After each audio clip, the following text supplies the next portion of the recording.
నమస్తే. తెలంగాణ రాష్ట్రంలో కాంగ్రెస్ పార్టీ అధికారంలోకి వచ్చి దాదాపు 5 వారాలుగా వస్తుంది. ఇక ఈ 5 వారాలలో పలు రకాలైనటువంటి కార్యక్రమాలు అయితే చేసినటువంటి పరిస్థితి. ఇక గత ఎన్నికలలో ఖచ్చితంగా గెలుస్తారు అనుకున్నటువంటి వాళ్ళలో కల్వకుర్తి నియోజకవర్గం నుంచి ఆచార్య మనకు కనబడతా ఉంటారు. దాదాపుగా సింపథైజర్లు అలాగే చేసినటువంటి కార్యక్రమాలు, నియోజకవర్గానికి కట్టుబడి ఉండడము, బీజేపీ పార్టీని వీడకుండా బీజేపీలోనే ఉండి కొట్లాడడము, పలు రకాలైనటువంటి అంశాలు దోహదపడతాయి. ఖచ్చితంగా గెలుస్తారని అనుకున్నప్పటికీ కూడా త్రుటిలో కొద్ది మెజారిటీతో మాత్రం ఓడిపోవడం జరిగింది. అసలు నెక్స్ట్ ఏం చేయబోతున్నారు, బీజేపీలో ఉంటూ తదుపరి కార్యాచరణ ఎలా ఉండబోతుంది, కల్వకుర్తి నియోజకవర్గానికి అలాగే కల్వకుర్తి విషయంలో ఏం చేయబోతున్నారు తెలుసుకునేటువంటి అన్న నమస్తే. కొత్త ప్రభుత్వం అయితే వచ్చింది. కాంగ్రెస్ పార్టీ చేస్తున్నటువంటి అభయాస్తం కానివ్వండి, 6 గ్యారంటీలు కానివ్వండి, చూస్తే ఏమనిపిస్తుంది అసలు మీకు?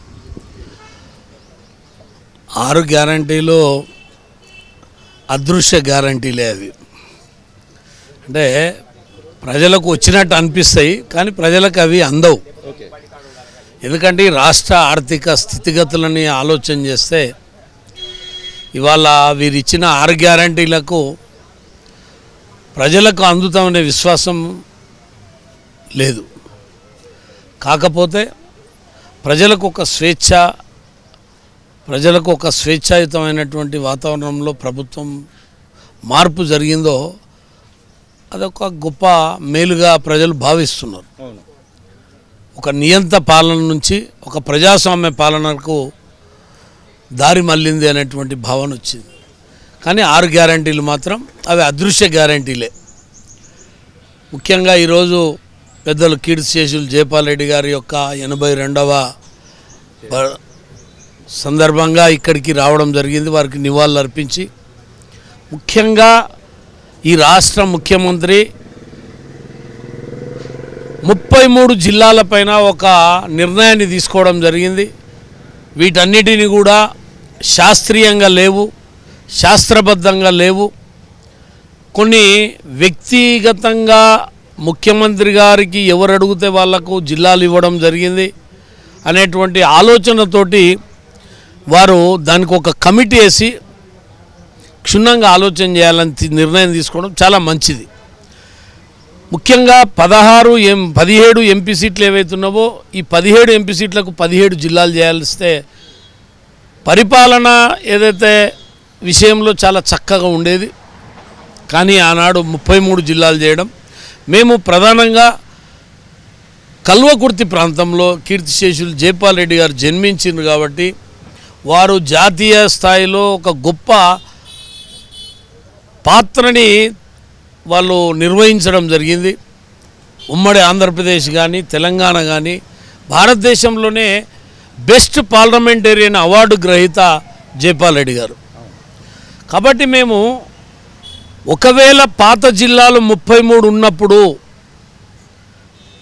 34వ జిల్లాగా కల్వకుర్తిని కూడా ఏర్పాటు చేసి 15 మండలాలు, కల్వకుర్తి చుట్టూ ఉన్నటువంటి 15 మండలాలని ఒక జిల్లాగా చేసి జైపాల్ రెడ్డి గారి పేరు పెట్టాలనేటువంటిది మేము ఈ ముఖ్యమంత్రి గారిని కోరుతున్నాం. లేదు 17 తీసుకొస్తాము, కొత్త వయబిలిటీని బట్టి చేస్తాము అని అన్నప్పుడు మేము దాన్ని స్వాగతిస్తాం. వయబిలిటీలో వచ్చినప్పుడు నాగర్ కర్నూలు జిల్లాకు కూడా ఆ పేరును పెడితే చాలా బాగుంటుందని చెప్పి కూడా మేము కోరుతున్నాం. అది ముఖ్యమంత్రి గారు, ప్రభుత్వం ఆలోచన చేయాల్సిందిగా నేను ఈ సందర్భంగా మీ ద్వారా నేను కోరుతున్నా. ఈసారి ఖచ్చితంగా గెలుస్తారు ఆచార్య అనుకున్నటువంటి సందర్భం కనబడింది. దాదాపుగా గెలిచినట్టే బీజేపీ ఖాతాలో మరొక ఎమ్మెల్యే సీట్ రాబోతుంది అనేటువంటి మాట మాత్రం వినబడింది. కానీ చివరికి ఒక 3,500 మెజారిటీతో ఓడిపోవడం, అసలు ఎందుకు ఓటమి పాలయ్యాను అనే దాని మీద ఏమన్నా రివ్యూ చేశారా ఈ 5 వారాలలో? ఇప్పుడు మాది మహబూబ్ నగర్ ఉమ్మడి జిల్లా. ఉమ్మడి జిల్లాలో మొత్తం కూడా 12 నియోజకవర్గాలు కాంగ్రెస్ పార్టీ గెలిచింది, 2 నియోజకవర్గాలు టీఆర్ఎస్ గెలిచింది. అంటే ఇక్కడ వచ్చినటువంటి వాతావరణం అంతా కూడా గ్రామీణ ప్రాంతాల్లో బీఆర్ఎస్ పార్టీని గద్దె దింపాలని ప్రజలందరూ కూడా ఏ పార్టీకి అవకాశం ఇస్తే బాగుంటుంది, ఎవరు దింపగలుగుతారు అనేటువంటి ఆలోచనలో మా ఉమ్మడి జిల్లా రేవంత్ రెడ్డి గారి యొక్క సొంత జిల్లా కాబట్టి వారికి అండగా నిలవాలనేటువంటిది ప్రజల ఆకాంక్ష. కేవలం రేవంత్ రెడ్డి గారు మా జిల్లా కాబట్టి వారిని ముఖ్యమంత్రి చేయాలనేటువంటి ఆలోచన కాంగ్రెస్ పార్టీలో ఉన్నటువంటి ప్రజలు, కార్యకర్తలు దాన్ని కోరుకున్నారు కాబట్టి మేము ఓడిపోయినాం. ఆ యొక్క దాంతోపాటు బీజేపీ ఏదైతే మాకు 2 జిల్లాలనే నిజామాబాదు ఆదిలాబాదు 2 దగ్గరనే 7 సీట్లు వచ్చినాయి, హైదరాబాద్లో 1 వచ్చినాయి. మేము ఎంతైతే ఈ ప్రభుత్వాన్ని దింపాలని అనుకున్నామో, కసి మీద పనిచేసినామో, ఆ ఫలితం అంతా కాంగ్రెస్కు లాభం చేకూరింది. ప్రజల తీర్పుని మేము శిరసావహిస్తాం. ప్రజా ఉద్యమాలు, ప్రజా కార్యక్రమాలు చేసే 40 ఏళ్ళుగా భారతీయ జనతా పార్టీలో పార్టీ మారకుండా ఒకే సిద్ధాంతం మీద ఉన్నాం. పార్టీ కొరకు, ప్రజల కొరకు పనిచేస్తాం ఎల్లప్పుడూ అని చెప్పేది మేము ఆ రకంగా ముందుకు పోతున్నాం.